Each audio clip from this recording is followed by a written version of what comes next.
let's have a look at the question 1. So a rough plane is inclined to the horizontal at an angle alpha, where tan alpha equal to 3/4. First, we can draw a little triangle. So if tan alpha equal to 3/4, so alpha is here, so that means the opposite has to be 3, adjacent has to be 4, and then hypotenuse has to be 5, so 3, 4, 5.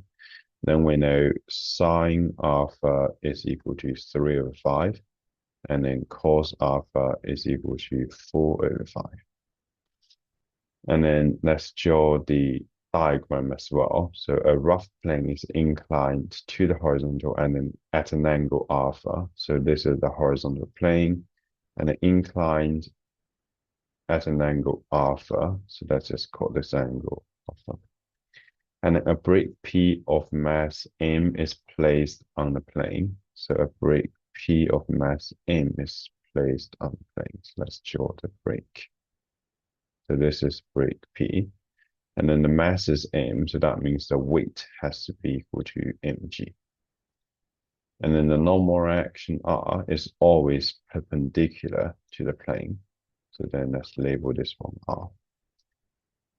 And so don't forget to resolve the forces. So every time we have a plane, we want to resolve everything either parallel to the plane or perpendicular to the plane.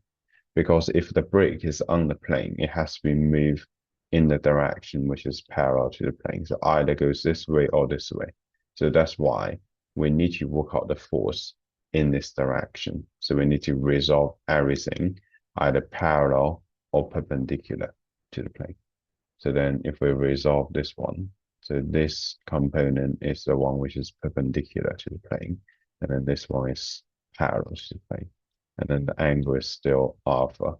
So this would be mg cos alpha. And then this one is the opposite of the angle, so it has to be mg sine alpha. And then break P is in equilibrium and on the point of sliding down the plane. So if the brake is on the point of sliding down the plane, so that means the friction has to be opposite to this direction. And then because it's on the point of sliding down, so that means it has to be limiting equilibrium.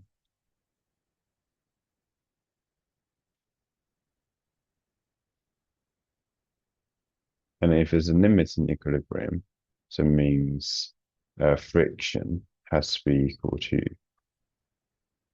mu r. Because if it's limiting equilibrium, friction is the maximum friction. Let's just use Fmax.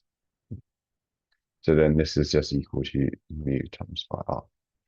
So that will be all the forces. So in part A, so find in terms of m and g the magnitude of the normal reaction of the plane on the brick P. So if we're looking for R, so and then we know it's limiting equilibrium. So if it's limiting equilibrium, so for the resultant force has to be equal to 0. So meaning if you look at the vertical the component which is perpendicular to the plane, so it has to be equal to 0. So up has to be equal to down. The resultant force has to be equal to 0. So then R has to be equal to mg times by cos alpha. So force goes up is just this one, and the force goes down is this one. So up has to be equal to down because the resultant force is equal to 0.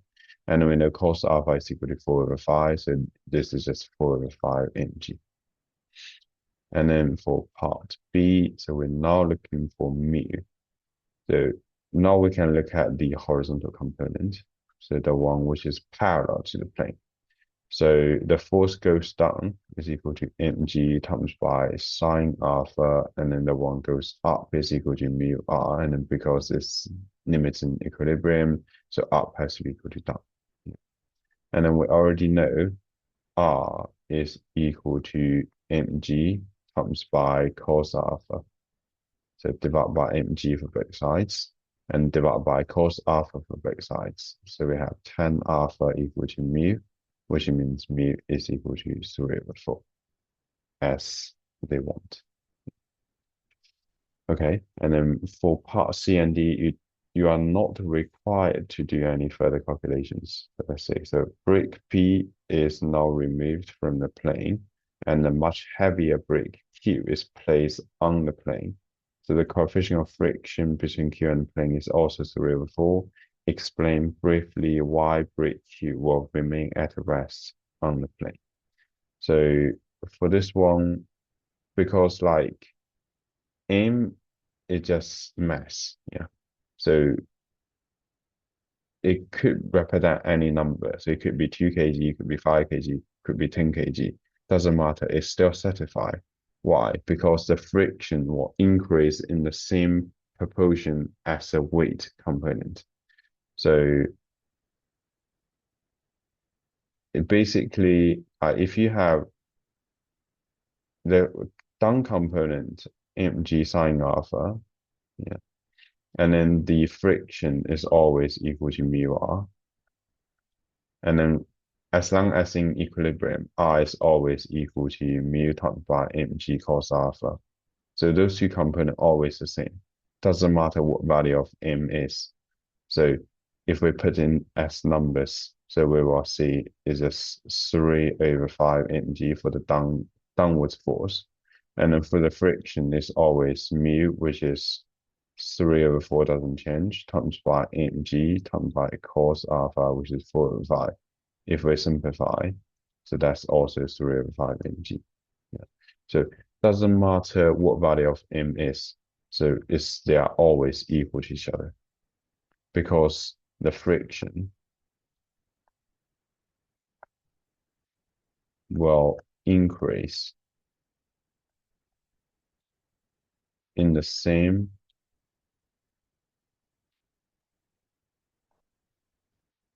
proportion as the weight component.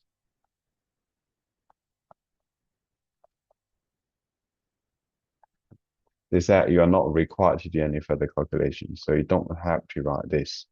So you just have to write this is enough. Yeah. And then part D. The brick Q is now projected with speed 0.5 meter per second down a line of greatest slope of the plane. And then the brick Q is modeled as a particle. Using the model, describe the motion of brick Q. Give a reason for your answer. So because it's projected, so that means there's no other force acting on it. So if no other force acts on the brick,